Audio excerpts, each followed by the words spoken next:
Hello friends, welcome back to Nessa's Nook. Well, my sister Chris over at City Girl Homestead is having a collab called Through the Years. And I chose 1950, and there was a few things that I did want to try, but time just got away and I didn't realize today was the very last day. But I wanted to do the chicken pot pies. Well, I think about a week or two ago, I tried that with the double crust, and I don't know if you guys watched the video or not, but major miscommunication between my husband and I. So what I want to try to do today is, because I got a few comments down below on that, and come to find out, both my husband and I both do not like the top and the bottom crusts of the pot pies. So I'm just going to try that same day. I had made up another batch so we can make up some treats and stuff too, because I'm not very good at pie crust, so this may not even turn out. I don't know, who knows. But someone had suggested that I pre-cook for a few minutes the pie crust.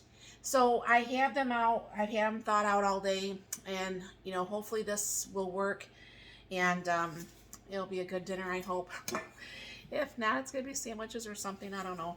So anyways, I have my little pie pans here. I thought I felt like I had more of them there.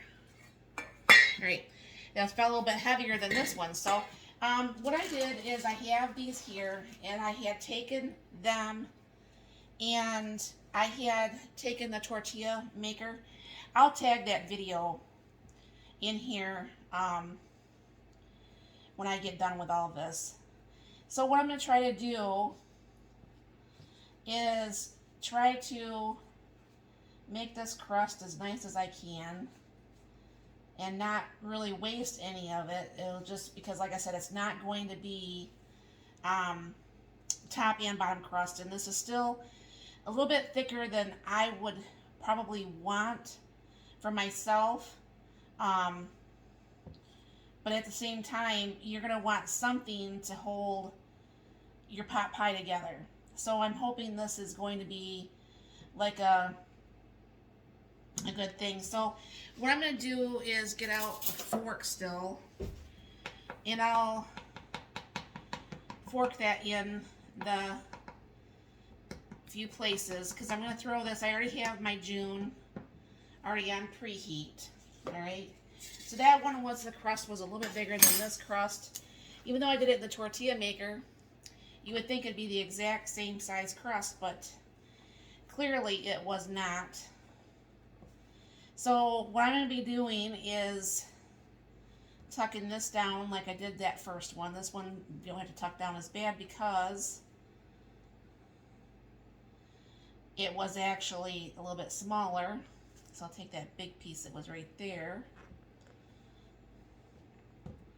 And I think we're going to both like this a little bit better because, like I said, it was so funny. It's not funny, but it's funny.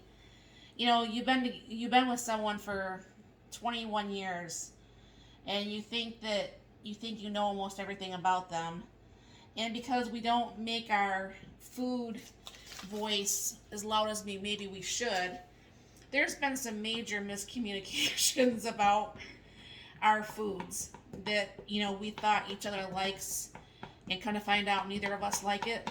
And we just ate it because we thought the other person did. This is one of those. So I'm going to go ahead and get this over in the oven, and bring it back, and I'll make the rest of this. Alright, I also saw that Mama Baird had actually posted a chicken pot pie for the 80s. And I suppose it was pretty popular. I mean, I think pot pies is honestly very popular. And she made hers with like a Bisquick top. And I never thought about doing that, but I'm like, that would probably work for me because, like I said, I'm not a big pie maker. So what I do is I'll be using my own cream of anything soup mix. Alright, there's videos on this too. And what you do is you put in 1/3 cup. Alright, and of course get it all over your stove while you do it.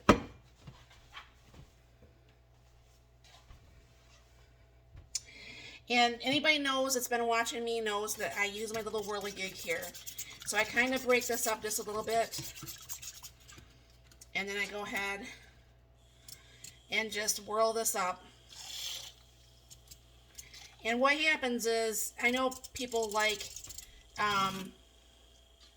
you know, their whatever kind of soup or whatever. So this right here, I usually mainly use this for cream of mushroom soup.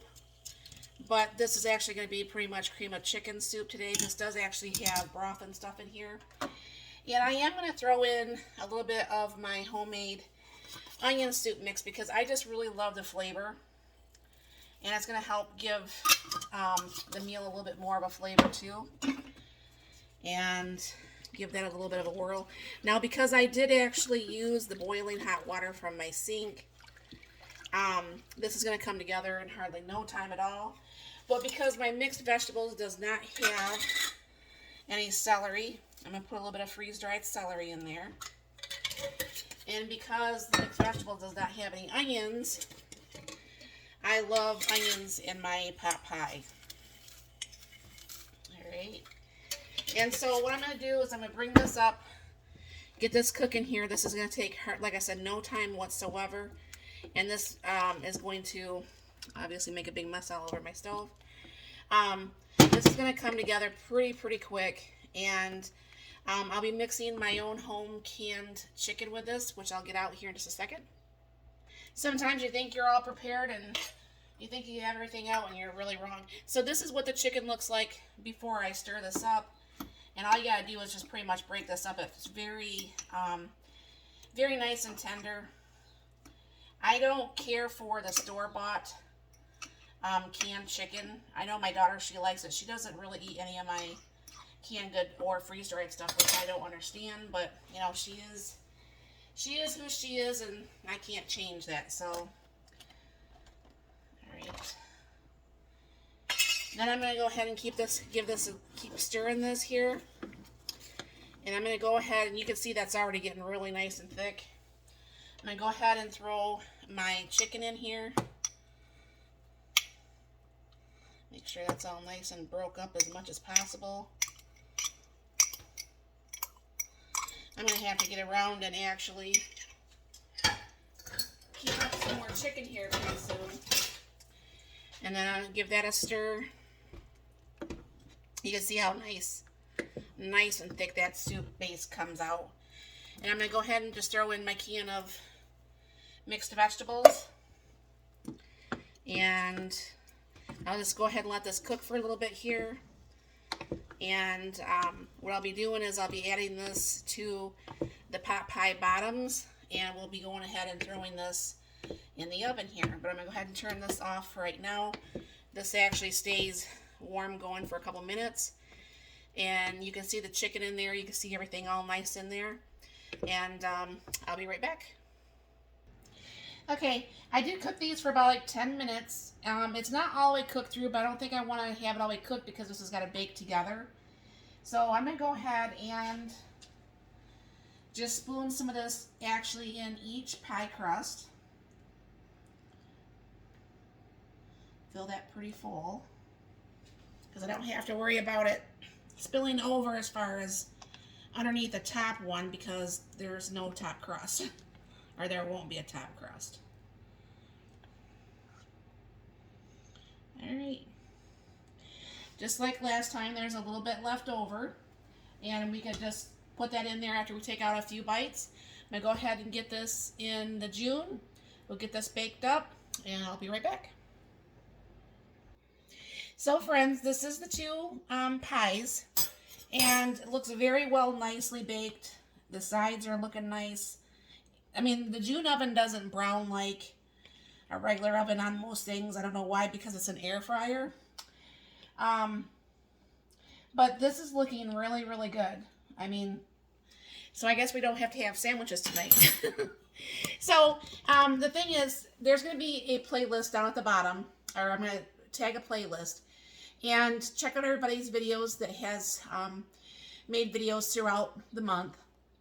And check out my sister's page, City Girl Homestead, and see how, if you like anybody else's videos, see if you want to actually subscribe to maybe any of their channels. And thank you very much for stopping by. I hope you have a very blessed and wonderful day.